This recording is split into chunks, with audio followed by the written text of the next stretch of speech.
ጤና ይስጥልኝ እንደምን አላችሁ የተከበራችሁ የሐቅና ሳቅ ሚዲያ ተከታታዮች፣ ሰላምታችን በያላችሁበት ይድረስ። አዳዲስና ወቅታዊ መረጃዎችን የያዘው ወሳኝ መረጃ አሁን ጀመረ። አብራችሁ እንድትቆዩ እየጋበዝኩ ርዕሶቹን አስቀድማለሁ። በመቀሌ የተጀመረው ውጥረት አሁንም ቀጥሏል። ቦምብ እንደፈነዳም ተገልጿል። በትግራይ የፋይናንስ ተቋማት ላይ እግድ ተጣለ። በአማራ ክልል መንግስትና በአማራ ፋኖ ህዝባዊ ድርጅት አፋሕድ መካከል የዘላቂ ሰላም ስምምነት ተደረገ። አነጋጋሪው ክስተት በኢትዮጵያ አየር መንገድ እንዳልተፈጸመ በመጀመሪያው ዙር ምርመራ መረጋገጡ ተዘገበ። በሚቀጥሉት ቀናት የሙቀት መጠኑ ከ0 ዲግሪ ሴንቲግሬድ በታች ሊወርድ እንደሚችል ተገለጸ።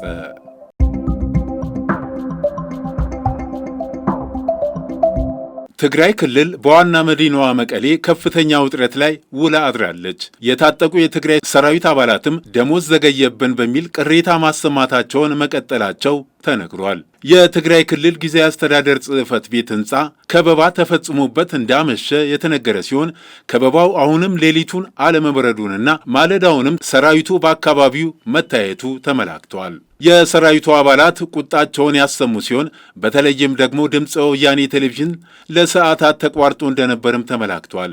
ታጣቂዎቹ በዋናነት ትኩረታቸውን ያደረጉት የክልሉ ጊዜያዊ አስተዳደር ሌተና ጀነራል ታደሰ ወረደ ጽሕፈት ቤት በሚገኝበት የትግራይ ክልል አስተዳደር ህንፃ ላይ መሆኑን የቢቢሲ ትግርኛ ሪፖርተር ከትግራይ ክልል የዘገበ ሲሆን መቀሌ ውስጥ እንቅስቃሴ ያደረገው የትግራይ ኃይል አርሚ 31 የተባለው ክፍል በርካታ ታጣቂዎች ናቸው። እነዚህ ታጣቂዎችም ከትናንት በስቲያ ረቡዕ ጀምሮ ወደ መቀሌ መግባት የጀመሩ ሲሆን እንደርታ ከተባለ አካባቢ ተነስተው በከፍተኛ ቁጥር ነው ሐሙስ ማለዳ ዕለት በአስተዳደሩ ህንፃ ላይ ትናንት ማለዳ ከበባ የጀመሩት። የሰራዊቱ አባላት የነፍስ ወከፍ መሳሪያ የሆነውን ክላሽንኮቭን ጨምሮ ዲሽቃ የተባለውን የቡድን መሳሪያ ጭምር የታጠቁ መሆናቸውን የዓይን እማኞች ከስፍራው መናገራቸው ይታወቃል። ይህ በእንዲህ እንዳለ የአርሚ 31 የቅርብ አዛዥ ክስተቱን ለማርገብ ሊያነጋግራቸው ቢሞክርም እናንተን አንፈልግም፣ ከፍተኛ ባለስልጣናት መጥተው ያነጋግሩን በሚል ሳይቀበሏቸው መቅረታቸውም ተመላክተዋል። እኩለ ቀን ሲሆን የክልሉ ምክትል ጊዜ አስተዳደር የሆኑት አቶ አማኑኤል አሰፋና የሰላምና የጸጥታ ቢሮ ኃላፊው ሌተና ጀነራል ፍስሐ ኪዳኑ ከታጣቂዎች ጋር ውይይት ማድረጋቸው የተነገረ ቢሆንም ንግግሩ በምን ውጤት እንደተጠናቀቀ ግን የተገለጸ ነገር የለም። ከመቀሌ በተሰማው ተጨማሪ መረጃ መሰረት መቀሌ ከሰዓታት በኋላ ደግሞ እጅግ በርካታ ቁጥር ያላቸው ሌሎች ታጣቂዎች ወደ ከተማውን በመግባት በመቀሌ የሚገኘውንና የህወሓት ልሳን የሆነውን ድምፅ የወያኔ ቴሌቪዥን ጣቢያን መስሪያ ቤቱን ሙሉ በሙሉ የተቆጣጠሩት መሆኑ ታውቋል። ሰራተኞቹ ህንፃውን ለቆ እንዲወጡ አድርገው እንደነበርም ተመላክቷል። በዚህም ምክንያት ጣቢያው ከ2 ሰዓታት በላይ በትናንትናው ዕለት ስርጭቱን አቋርጦ ቆይቶ ትናንትና መሻሽ ላይ ወደ አየር መመለሱ ተረጋግጧል። ከዚህ ጋር በተያያዘ ትናንትና መሻሹ አካባቢ የተሰማው በሰማዕታት ሐውልት አካባቢ የተከሰተው ፍንዳታ ሲሆን የፍንዳታው ምክንያት ምን እንደሆነ ባለስልጣናቱ ቢጠየቁም እየተጣራ በመሆኑ አሁን ላይ ተጨማሪ መረጃ መስጠት አንችልም በማለት ለመገናኛ ብዙሃኑ ምላሽ ሰጥተዋል። ፍንዳታው ነዋሪዎችን በከፍተኛ ሁኔታ አስደንግጧል። ታጣቂዎቹ እኩለ ቀን ላይ በክልሉ ጊዜያዊ አስተዳደር ባለስልጣን ጋር ካደረጉት ውይይት በተጨማሪ ሐሙስ አመሻሽ ላይ ሌላ ዙር ንግግር እየተደረገ እንደሆነ ከስፍራው ለመረዳት ተችሏል። ነገር ግን በውይይት ውስጥ የክልሉ ጊዜያዊ አስተዳደር ፕሬዝዳንት ሌተና ጀነራል ታደሰ ወረደ ስለመኖራቸው የታወቀ ነገር የለም። የታጣቂዎቹ እንቅስቃሴ ከትናንት በስቲያ ምሽት የጀመረ መሆኑንም ነዋሪዎቹ ያመላከቱ ሲሆን በዚህም ሳቢያ በመቀሌ ነዋሪዎች ዘንድ ከፍተኛ ስጋት እንደተፈጠረ ለመገናኛ ብዙሃን ነዋሪዎቹ ተናግረዋል።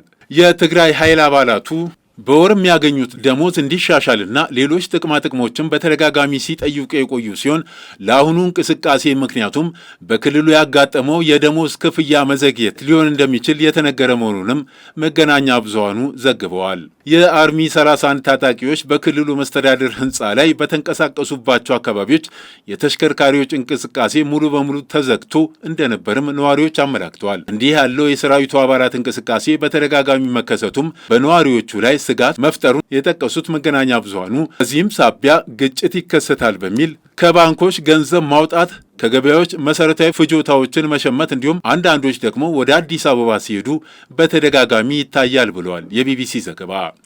እንዲህ ያለው የትግራይ ክልል ሰራዊት አባላት ተቃውሞና ጥያቄ ለመጀመሪያ ጊዜ የተከሰተ ሳይሆን ከዚህ ቀደምም የክልሉ ዋና ከተማ መቀሌን ጨምሮ በተለያዩ አካባቢዎች አጋጥሞ እንደነበር ተዘግቧል። በተለይም ደግሞ ባለፈው ጥቅምት ወር መጀመሪያ ላይ በትግራይ ኃይሎች ውስጥ ያሉ የአርሚ 22 አባላትም ወደ መቀሌ ጎዳናዎች ወጥተው ቅሬታቸውንና ጥያቄያቸውን አሰምተው እንደነበር ይታወሳል። በተያያዘ መረጃም በህወሓት የሚተዳደሩ የንግድ ድርጅቶችን ጠቅልሎ የያዘው ኤፈርት እንደታገደ ተነገረ። በህወሓት የሚተዳደሩ የንግድ ድርጅቶችን ጠቅልሎ የያዘው ኤፈርት የባንክ አካውንት እንዲታገድ ለሁሉም ባንኮች ደብዳቤ መጻፉ ተነግሯል። በእግዱ ውስጥ የደደቢት ማይክሮ ፋይናንስ ሂሳብ እንዳይንቀሳቀስ መታገዱ ተሰምቷል። በሰሜኑ ጦርነት ወቅት ተመሳሳይ እግድ መካሄዱ ይታወሳል። ይህንን ተከትሎ በፌዴራል መንግስቱና እውቅናው በተሰረዘው ህወሓት መካከል ውጥረቱ መበርታቱ እየተዘገበ ነው። በአማራ ክልል መንግስትና በአማራ ፋኖ ህዝባዊ ድርጅት አፋሕድ መካከል የዘላቂ ሰላም ስምምነት ተደረገ። በአማራ ክልል መንግስትና በአማራ ፋኖ ህዝባዊ ድርጅት አፋሕድ መካከል የዘላቂ ሰላም ስምምነት ተደርጓል። ስምምነቱ የክልሉ መንግስት ለሰላም የሰጠው አማራጭ አንዱ አካል የሆነ ሲሆን ለቀጣይ የህዝብ ሰላማዊ እፎይታ መሰረት የሚጥል ነው ተብሏል። በሁለቱ ወገኖች ስምምነት በአደራዳሪነት የአፍሪካ ህብረትና ኢጋድ ተሳትፈዋል። የሰላም ስምምነቱ በአማራ ክልል ርዕሰ መስተዳድር አረጋ ከበደና በአማራ ፋኖ ህዝባዊ ድርጅት አፋሕድ ተወካይ ካፒቴን ማስረሻ ሰጤ መካከል ተደርጓል። በስምምነት ስነ ስርዓቱ ላይ ከጦርነት ያተረፈም ሆነ በጦርነት የተጠናቀቀ ግጭት ባለመኖሩ ይህ ድርድር ለክልሉ ህዝብ ሰላም መነሻና ለሰላም የተሰጠ ተግባር ነው ሲል አሚኮ ዘግቧል።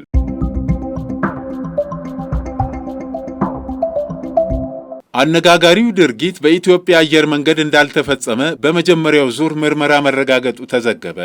78 የባንግላዴሽ ዜጋ የሆኑ ሰራተኞች ከሳውዲ አረቢያ ተባረው ወደ ሀገራቸው እየተመለሱ ነበር። በኢትዮጵያ አየር መንገድ ተሳፍረው በአዲስ አበባ በኩል አቋርጠው ዳካ አየር ማረፊያ ሲደርሱ ግን ደነገጡ። በአየር ማረፊያው ሻንጣ መቀበያ ቆመው የራሳቸውን ሻንጣዎች ሲጠባበቁ ያላሰቡትን ነገር ተመለከቱ። ምክንያቱም የተከፈቱና ባዶ ሻንጣዎች በተርሚናሉ ማጓጓዣ ላይ እየተጓዙ ነበር። አንዳንዶቹም ከአየር መንገዱ ሰራተኞች ጋር ሲከራከሩ የታዩ ሲሆን የተወሰኑት ደግሞ የተከፈተ ሻንጣቸውን ቪዲዮ በመቅረጽ በማህበራዊ ሚዲያዎች ላይ አሰራጭተዋል። ይህ ካጋጠማቸው አንዷ ስትናገር ሻንጣዬ ሙሉ በሙሉ ተከፍቶ ነበር፣ በውስጡ የነበሩት አብዛኛዎቹ ዕቃዎችም ጠፍተዋል። ቅሬታ አቅርበን ነበር፣ ነገር ግን ከአየር መንገዱ ይፋዊ መልስ አላገኘንም ብላለች። ይህን ተከትሎ በዳካ አየር ማረፊያ ውስጥ ለተወሰነ ደቂቃዎችም ቢሆን ትርምስ ተፈጥሮ ነበር።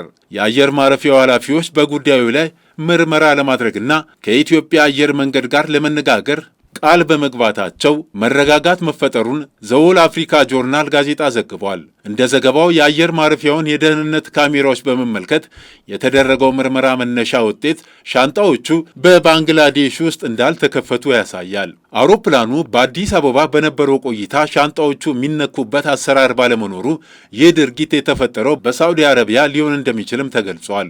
የባንግላዴሽ ሲቪል አቪዬሽን ባለስልጣን ባደረገው የመጀመሪያ ምርመራ እንዳስታወቀው የሳዑዲ አረቢያ ባለስልጣናት የ78ቱን ሰዎች ንብረት አንድ ላይ ሰብስቦ መጋዘን ውስጥ አስቀምጠው ነበር።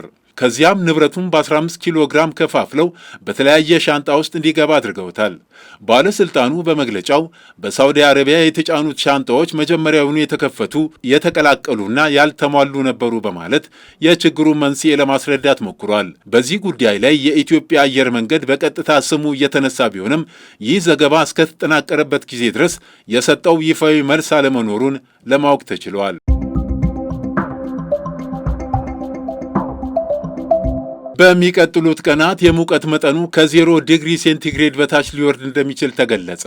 የኢትዮጵያ ሜትሮሎጂ ኢንስቲትዩት በሚቀጥሉት 10 ቀናት ውስጥ በአንዳንድ የአገሪቱ አካባቢዎች ከ0 ዲግሪ ሴንቲግሬድ በታች የሆነ የሙቀት መጠን እንደሚመዘገብ አስታውቋል። ይህን ከባድ ቅዝቃዜ ተከትሎ በተለይም በሌሊትና በማለዳ ከፍተኛ ጥንቃቄ ማድረግ እንደሚገባ ማስጠንቀቂያ ተሰጥቷል። የኢንስቲትዩቱ የሜትሮሎጂ ትንበያ ቅድመ ማስጠንቀቂያ ምርመራ ዘርፍ ምክትል ዋና ዳይሬክተር ዶክተር አሳምነው ተሾመ እንደተናገሩት ከፍተኛ የሆነው የሌሊቱና የማለዳው ቅዝቃዜ በሚቀጥሉት 10 ቀናት የሚስተዋል ይሆናል። ይህ ቅዝቃዜ በኢትዮጵያ ከጥቅምት እስከ ጥር ያለውን ጊዜ በሚያጠቃልለውና በጋ ተብሎ በሚታወቀው ወቅት የሚከሰት የተለመደ የአየር ሁኔታ ቢሆንም የዘንድሮ መጠን ከፍተኛ ስለመሆኑም ተናግረዋል። ምክትል ዳይሬክተሩ እንዳሉት በአብዛኛው አካባቢዎች ማለትም በምስራቅ አማራ፣ በደቡብ ትግራይ እንዲሁም በመካከለኛው የሀገሪቱ ክፍል አዲስ አበባን ጨምሮ ደረቅ ነፋሻማና ፀሐያማ የአየር ሁኔታዎች እየተስተዋሉ ነው። የተከበራችሁ የሐቅና ሳቅ ሚዲያ ተከታታዮች ለዕለቱ ያዘጋጀናቸው ዋና ዋና መረጃዎች እነዚህን ይመስሉ ነበር። መልካም ጊዜ። መነሻችንም መድረሻችንም ኢትዮጵያ።